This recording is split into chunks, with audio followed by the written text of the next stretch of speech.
आज मैं आपको एक ऐसे संत के बारे में बताऊंगा जो मिस्सा बलिदान चढ़ाते समय उनके हाथों से कटोरा गिर जाता है, परंतु उसमें से दाखरस की एक बूंद भी नीचे नहीं गिरती है।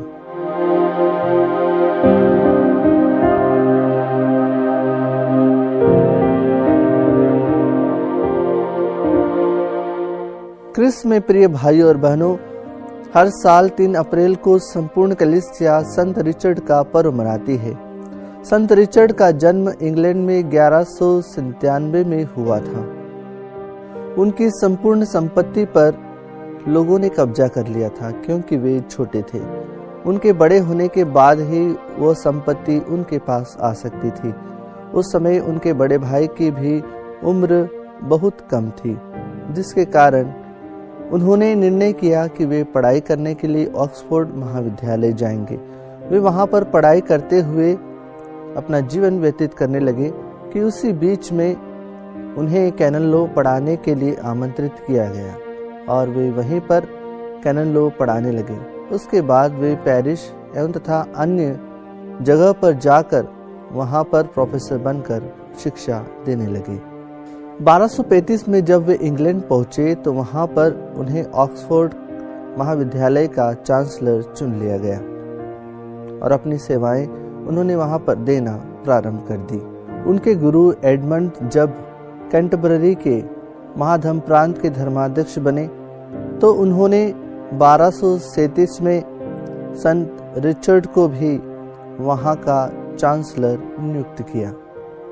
जब महाधम प्रांत के धर्माध्यक्ष एवं संत रिचर्ड को महाराजा हेनरी तृतीय पकड़ लेते हैं और उन्हें बंदीगृह में डाल देते हैं, उसी समय संत रिचर्ड निर्णय करते हैं कि वे कैंटरबरी के धर्म प्रांत में रहकर अपना जीवन व्यतीत करेंगे और वे एक पुरोहित बनने का वहीं पर निर्णय करते हैं और वे पुरोहित बनने की अपनी जिज्ञासा को प्रकट करते हैं और उन्हें पुरोहित बनने की शिक्षा के लिए भेज दिया जाता है।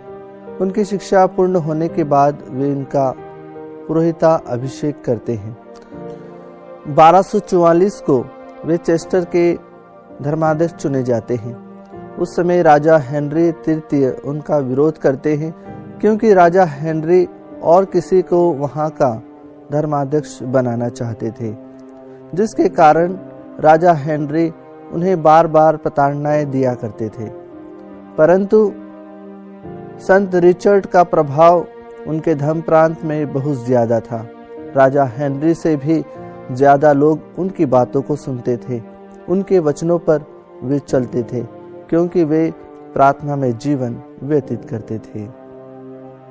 एक बार संत रिचर्ड जब पवित्र मिस्सा बलिदान अर्पित कर रहे थे, उनके हाथों से दाखरस से भरा कटोरा नीचे गिर जाता है और उसमें से दाखरस की एक बूंद भी जमीन पर नहीं गिरती है। इस चमत्कार को देखकर लोग बहुत अधिक आश्चर्यचकित हो जाते हैं और निरंतर वे प्रभु से प्रार्थना करने लगे थे। 3 अप्रैल 1253 को संत पिता ने संत रिचर्ड को आदेश दिया कि वे क्रूसेड के बारे में प्रवचन दें।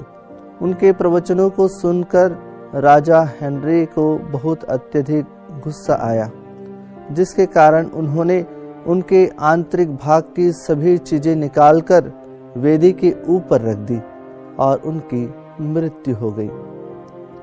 25 जनवरी 1262 में संत पिता अर्बन चौथे ने उन्हें संत घोषित किया। आइए क्रिस्त में प्रिय भाई और बहनों, आज हम विशेष रूप से संत रिचर्ड के माध्यम से प्रार्थना करें कि हमारा जीवन निरंतर प्रभु के प्रेम में बना रहे।